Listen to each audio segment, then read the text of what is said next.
네, 지난 시간에 우리는 지금의 미술을 낳은 가장 중요한 인물이라고 할 수 있는 마르셀 듀샹의 샘이라는 작품과 또 그를 추정하는, 그러면서 1960년대 이후 미술을 그야말로 드라마틱하게 바꾸었던 야심찬 젊은 예술가들의 활약, 그 얘기를 좀 살펴봤는데요. 오늘은 마르셀 듀샹이라는 사람, 어쩌다가 그런 새로운 발상을 하게 됐는지와 그의 새로운 예술이 갖고 있는 의미, 그거에 대해서 같이 한번 생각을 해보도록 하겠습니다.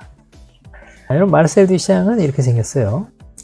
마르셀 듀샹은 그야말로 천재 중에 천재라고도 할 수 있는 그런 사람입니다. 프랑스에서 19세기 말에 태어났고 미술에 막 데뷔하던 무렵, 그때가 1910년대, 그때는 세상 최고의 예술이 피카소의 입체주의였어요. 그래서 이제 많은 젊은 예술가들이 모두 이제 피카소의 입체주의를 따라서 하고 있었던 그런 때죠. 마르셀 듀샹은 나이 차이가 많이 나는 두 형이 있었습니다. 두 형을 따라서 화가로서 예술가 생활을 시작한 거죠. 그러다가 한 중요한 사건이 있어가지고 회화에 대한 미련을 완전히 버리게 돼요. 그 중요한 사건이 뭐냐면은 형들과 입체주의를 열심히 추구하고 있었던 그런 젊은 화가들 그룹이 입체주의 미술전이라고 하는 커다란 전시회를 기획하고 있었는데, 그때 마르셀 듀샹도 자기 작품을 이제 여러 점 출품했어요. 그런데 마르셀 듀샹의 작품에 다른 동료 화가들이 싫다 이런 거예요. 같이 전시할 수 없다.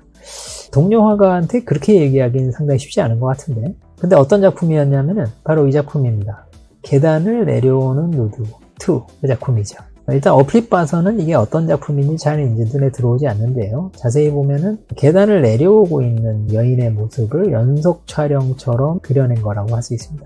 뭐 여러 가지 이유가 있는데 다 일일이 설명드릴 수는 없는데, 가장 중요한 이유는 너무 외설적인 장면이 연상된다는 거예요. 삼류 에로 영화의 한 장면을 보는 것 같다. 제목도 누드라는 말이 들어가서 다른 동료 화가들은 자기들까지 너무 이제 저렴하게 그렇게 취급받는 게 걱정이 됐었던 거죠. 그래가지고 같이 전시를 못 하겠다고 하는 바람에, 그래서 어쩔 수 없이 이제 두 형들이 동생을 이제 달래는 거죠. 항상 어떻게 튈지 몰라가지고 참 걱정이 텅텅 튀는 친구다 보니까 형들이 늘 언제나 주저앉히고 그런 일들 많았는데, 그 전시회 전날에 전시 작품 다 세팅이 되어 있는데 그때 동생한테 어려운 얘기를 꺼낸 거죠. 동생아, 미안한데 저 작품 하나 떼자라 그래가지고 어쩔 수 없이 형들 말을 들어야 했지만 마르셀 듀샹이 그때 대단히 분노합니다. 그러면서 가장 앞선 미술을 하고 있다는 그런 사람들조차 이런 식으로 자신의 기득권을 주장하고 고정관념 같은 데 사로잡혀 있고 전혀 개방적이지 않은 거죠. 그런 점에 대단히 분노하고 그때 미술에 대한 흥미를 완전히 잃어버립니다. 그리고는 그때부터 새로운 미술에 대한 생각, 그런 것들을 하기 시작한 거죠. 말하자면 대단한 천재가 그때 삐졌다, 그렇게 얘기해 볼 수 있는데, 그 과정에서 생각해낸 것이 레디메이드라는 개념입니다. 여러분, 그래서 우리가 레디메이드 하게 되면은 우리가 샘이라는 작품을 가장 유명한 작품이니까 기억하고 있지만, 이 샘이 처음이 아니에요. 처음에 레디메이드라고 자기가 만들었던 작품이 뭐냐면은, 집에서 자전거가 하나 오래된 게 박살나가지고 앞바퀴가 하나 이렇게 굴러다니는 게 있었나 봐요. 그래서 그 앞바퀴를 이렇게 들고서 이모저모 이렇게 만져보다가, 그러다 우연히 옆에 위에 구멍이 뚫려 있는 의자가 하나 있어가지고 거기 위에다 이렇게 꽂았던 모양이에요. 그랬더니 딱 맞았죠. 그래서 그거를 예술인데? 그 어떤 조형 작품들보다 훨씬 더 그럴듯한 뭔가가 만들어졌다라고 느낀 거예요. 그래가지고 그때 아이디어가 떠오른 겁니다. 내가 만들지 않았어도 어찌어찌 하다 보니까 이렇게 결합을 시켰는데 이게 예술이 될 수 있는 게 아닌가? 그런 생각을 처음 떠올린 거죠. 그래서 그 뒤로부터 다양한 여러 가지 것들을 레디메이드라는 이름으로 선보인 거죠. 그 중에 이제 유명한 게 이거죠. 자기가 프랑스에서 지낼 때는 눈이 거의 안 오고, 눈이 와도 쌓이거나 그러지 않고 금방 녹아버렸는데, 뉴욕에 오니까 어때요? 눈이 키만큼 쌓인다 이런 거죠. 야, 이런 세상에서 어떻게 사나 했더니 옆집 아저씨가 갑자기 이런 걸 들고 나오더니 쫙 밀어버리니까 길이 생겼죠. 그런 걸 보고 나서 어떤 느낌이 들어요? 우와, 예술인데? 이런 느낌이 들겠죠. 그래서 뭔가 낯설고 새롭고 그 다음에 뭔가 대단한 물건이 보이면 그거를 이제 예술이다 이러고 다닌 거죠. 여러분, 이런 것들을 우리가 레디메이드라고 합니다. 이미 만들어진 공산품을 예술이라고 하는 거. 근데 마르셀 듀샹이 이제 이런 작업을 한 데에는 배경이 있죠. 뭐냐면은 그동안 우리가 미술이라고 하는 걸 정의하는 데 있어서 너무나 협소한 개념만 생각했다는 겁니다. 그래서 그 협소한 미술이라고 하는 것 중에 관람객들이 일방적인 수용자의 입장에서만 관람하는 미술. 그러니까 말하자면 작품을 반사한 빛이 내 눈에 들어와서 망막에 맺히는 거죠. 그러면서 색채 정보를 내가 받아들이고서 매력적이야, 이런 식으로 보는 미술. 그러니까 시각에만 전적으로 의존하는 그런 미술을 거부하는 거죠. 그러면서 과거의 미술을 망막적 미술이다라고 정의합니다. 망막적 미술이라고 하는 것은 빛이 내 눈 안에 들어와 가지고 그것을 시각 정보로 해석해 가지고 감상하는, 그래서 관람자들은 일방적인 그 정보 수용자, 어떤 그 색채로 되어 있는 그 빛의 수용자, 그런 방식으로 되어 있는 미술을 과거 미술이라고 하면서 거부하는 거죠. 그럼 앞으로의 미술은 어떻게 해야 된다는 거냐? 이때 이제 마르셀 듀샹이 매우 중요한 그런 생각을 하나 하게 되는데, 그것이 뭐냐면은 예술 작품이 탄생하는 과정을 두 단계로 나눈 겁니다. 두 단계로 나눠요. 그래서 작품은 착상과 제작이 더해져서 작품이다, 이렇게 규정했습니다. 그러면서 과거의 미술은 제작이 중요한 미술이다, 그렇게 정의했죠. 여러분, 사실 우리가 미켈란젤로의 작품을 보면서, 미켈란젤로도 착상을 하겠죠.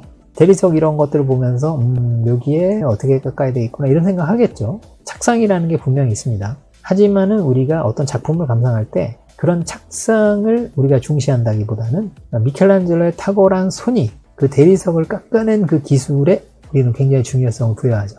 그러니까 과거의 미술은 화가면은 붓질이 될 거고요. 그 다음에 조각가면은 그 망치와 끌이 되겠죠. 그걸 놀리는 그런 기술들, 그 기술들을 우리는 대단하게 여깁니다.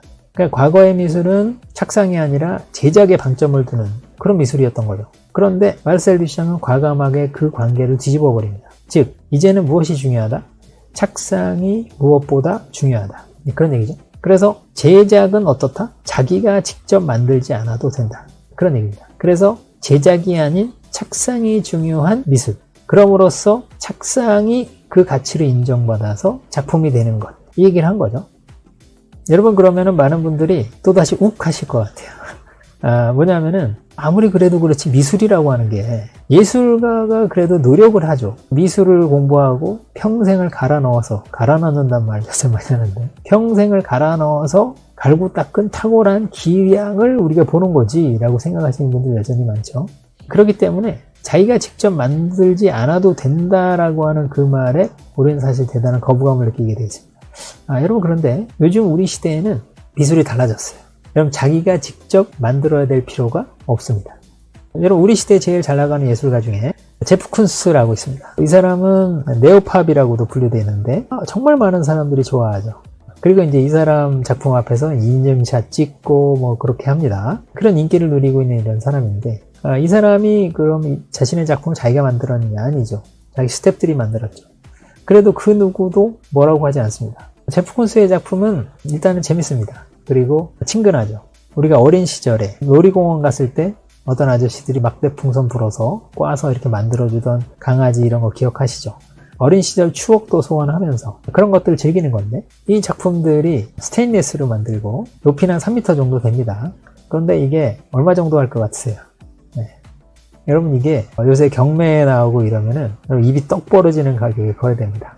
이게 이제 400억, 500억, 600억 한다는 거죠. 여러분, 그런데 이 작업을 아까 스태프들이 만든다고 말씀드렸죠.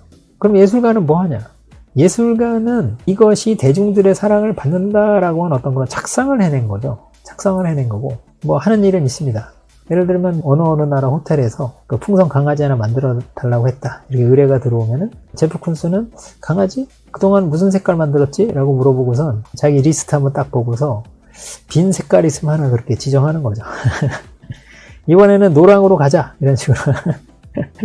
그럼 스태프들이 공장에 주문해갖고 이제 스테인리스 만들어 오면 그거 납땜하고 붙이고 투명도로 칠하고 그래서 만드는 겁니다. 그럼 제프 쿤스는 뭐 잘 됐네, 이제 검수하는 거고요. 그 다음에 이제 이게 설치되면 그 자리에 한번 날아가서 기자들 앞에서 플래시 터지는데 한번 딱, 여러분, 노랑 강아지입니다, 한번 해주는 거죠. 괜찮죠? 이런 거 한번 해주면은 몇백억 들어온다는 거 아닙니까? 사실 이런 장면 마주하면 우리가 예술가를 했어야 되나? 여러분, 그런 생각 하실 텐데. 여러분, 그런데 그 누구도 이거를 제프 쿤스가 직접 만들지 않았다라고 해서 이게 예술이 아니다라고 문제 삼는 사람이 없습니다. 그렇죠? 이건 좀 규모도 대단히 큰 작업이기도 하고, 이렇게 만들어도 당연히 사람들이 이 작품의 값어치를 인정한다는 거겠죠?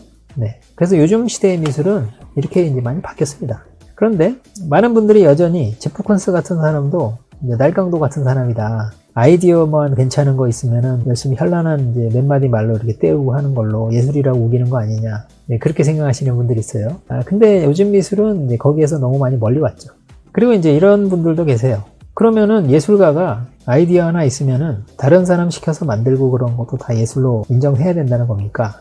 그러고 보니까 얼마 전에 있었던 그런 사건도 떠오르죠. 어떤 이제 가수분이 대필허가한테 뭐 몇만 원도 안 줬다고 하죠. 그렇게 해서 그림 그려가지고 그걸 자기가 그렸다라고 해서 팔았다는 거죠. 여러분 이게 상당히 논란이 된 적이 있는데 결국은 이제 무죄를 받긴 했습니다. 2심에서 무죄 받긴 했는데 약간 생각할 점이 있어요. 그러니까 제프 쿤스는 자기가 만들었다라고 하지 않습니다.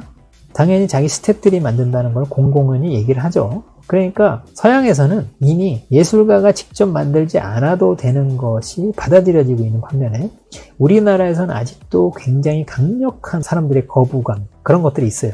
그래서 우리나라에서는 아직 받아들여지기가 어려운 정서가 있는데 따라가야 될 점으로 보입니다. 자, 그럼 이제 우리가 이 지점에서 마르셀 듀샹이라는 사람이 생각한 이것이 과연 무슨 의미가 있는지 우리가 그런 걸 한번 생각해 보도록 하겠습니다. 여러분 작품이라고 하는 것이 제작이 아니라 이제 착상이 중요하다 그런 말씀 드렸죠. 근데 이제 과거와 너무나 달라져서 거부감을 갖고 계신 분들 이 점 잘 기억하시면 될 것 같아요. 자, 그럼 과거의 미술 예를 들어볼게요. 과거의 미술에서 예술가가 엉뚱한 생각을 하나 떠올렸습니다. 하지만 기발해요. 대단히 멋있는 어떤 생각을 떠올렸어요. 그런데 자기가 만들 수 있는 게 아니에요. 여러분 그러면 과거의 미술 예를 들면 19세기다 그러면은 화가이건 조각가건 그 사람은 엉뚱한 생각을 어떻게 해야 되나요? 버리는 거죠. 자기가 만들 수 있는 게 아니면 아무 의미가 없는 거죠. 그렇기 때문에 그 생각을 버려야 되는 겁니다. 자, 그렇다는 얘기는 한번 뒤집어서 생각을 해보면은 화가든 조각가든 그 사람의 상상의 범위는 어디 안에 갇혀 있다고 할 수 있어요? 자신의 손 안에 갇혀 있다라고 할 수 있어요. 여러분 이게 대단히 무서운 말입니다. 상상력이 자기가 할 수 있는 기술의 범위 안에 갇혀 있다. 네, 그 얘기죠. 거기에 길들여지면 어떻게 됩니까? 화가는 자기가 그릴 수 있는 것 범위 안에서만 생각할 것이고 조각가는 자기가 만들 수 있는 범위 안에서만 생각하겠죠. 그러니까 굉장히 좁은 범위에서만 생각한다는 걸 알 수 있어요. 그런데 마르셀 듀샹의 이야기처럼 착상이 더 중요하다. 제작은 내가 꼭 만들지 않아도 된다라고 정의하게 되면 어떻게 되죠? 이제 예술가들은 자기가 만들 수 없어도 생각할 수 있죠. 자기가 만들 수 있는 범위 밖으로 상상할 수 있겠죠. 그런 일이 벌어지게 되는 것입니다. 굉장히 생각보다 굉장히 중요한 의미가 있죠. 그래서 우리 시대에 정말 잘 나가는 예술가들일수록 상상력을 무한대로 뻗어나가면서 자기가 꼭 만들지 않아도 되는 그런 예술들을 하고 있죠. 여러분 그 시대의 변화에 적응하셔야 돼요. 자, 그래서 요즘에는 어느 단계까지 나아가느냐? 굳이 제작을 안 해도 되는 미술이 터져 나왔죠. 뭔데요?